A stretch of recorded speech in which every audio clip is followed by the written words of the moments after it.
So this video is part of the series of videos on behavioural economics, and we are going to be looking at herding behaviour. So what I mean by herding behaviour refers to how individual decisions are influenced by group behaviour. So economic agents use the quick and easy decision rule of simply copying the actions of others and other economic agents.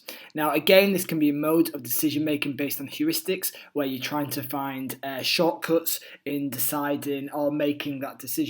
If you see a significant group of people making a decision that you're considering, it's very, very easy to copy that decision. And Keynes mentioned that in this quote. So worldly wisdom teaches that it's better for reputation to fail conventionally than to succeed unconventionally. So it's easier to follow the crowd, and even if that decision doesn't work, it's easier to accept because you are not alone. Now, when we're looking at behavioural economics and we're looking at some of the influences on decision making, herding, by research that was carried out in a poll, was one of the most significant. So with 34% believing that they're influenced by their peers to follow the trend. So what I'm going to do now is I'm just going to show you quite a comical example of herding behaviour that we've seen in recent years. Signed up for Bitcoin spot. Bitcoin is mooning. Mate, please. I've been on there since like the 2017 boom. Honestly, within 1 year there'll be no such thing as money. Cryptocurrencies are the future.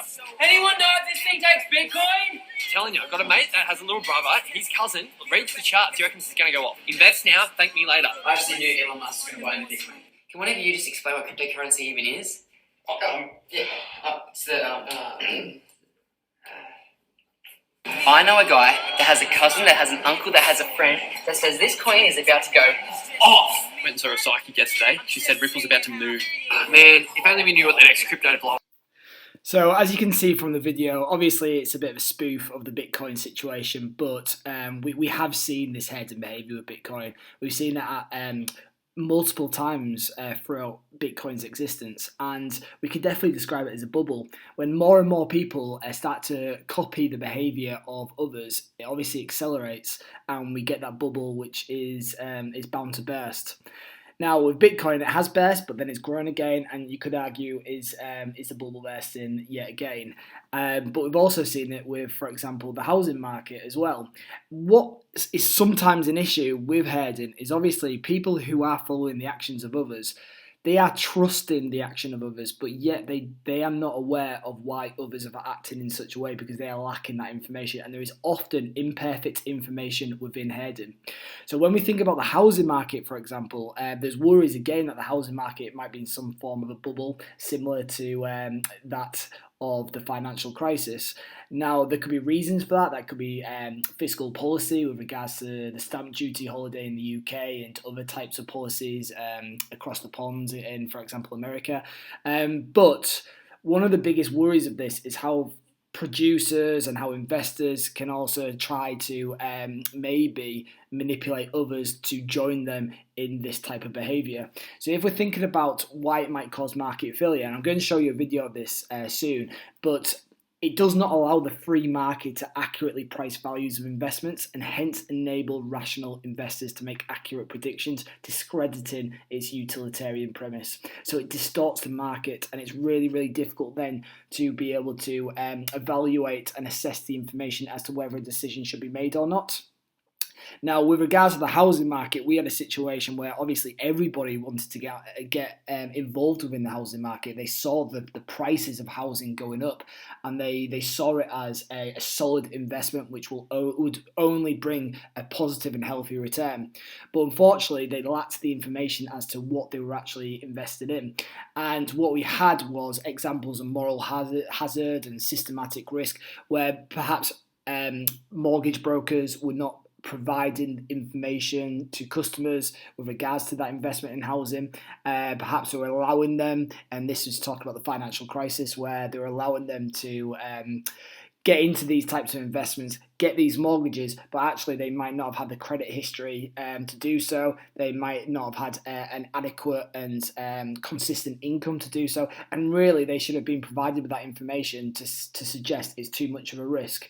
But because everybody was trying to encourage it from the commission and so on, people were just following the crowd, and they just wanted to get in on the action.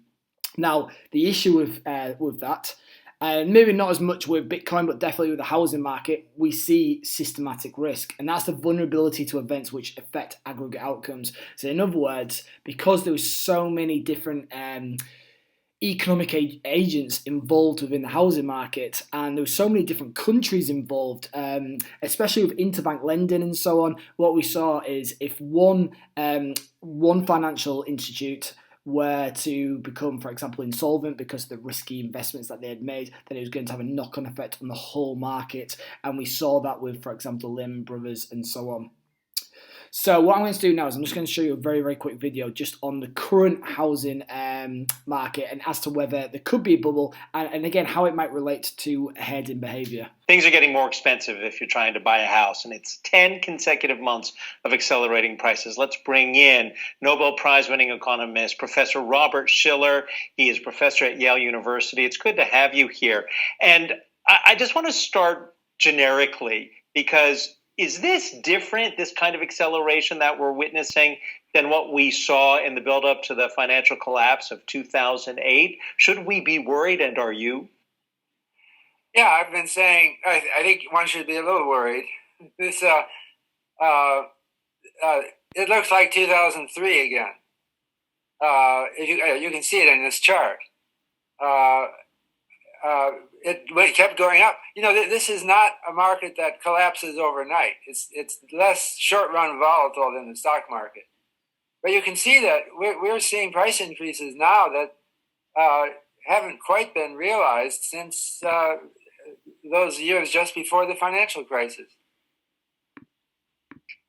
Well, and how do you explain, I guess, what's going on in the housing market? Is it all because of Fed policy? Is it all because of changes that we're seeing because of COVID? I mean, what exactly do you think are the dynamics at play that are pushing us to see some of the numbers that we've been seeing over the last several months? Well, of course, the low interest rates are part of it. But I think it's also I've written a book called Narrative Economics, and I think people are driven by narratives. It changes the market sentiment. Market sentiment is a good word. We've had some interesting profit that some people have made. Like we think of Bitcoin, which people thought had collapsed, and then it's back, and then it's trouble again. But these are attracting a kind of general retail crowd who is suddenly interested in market. They have more time on their hands, some of them, because of the coronavirus. They're thinking about repositioning themselves because of recent fears. It doesn't map one-to-one into a clean explanation why the market is doing what it is now. But I think it is some kind of irrational exuberance. People are having fun, and they will as long as prices keep going up.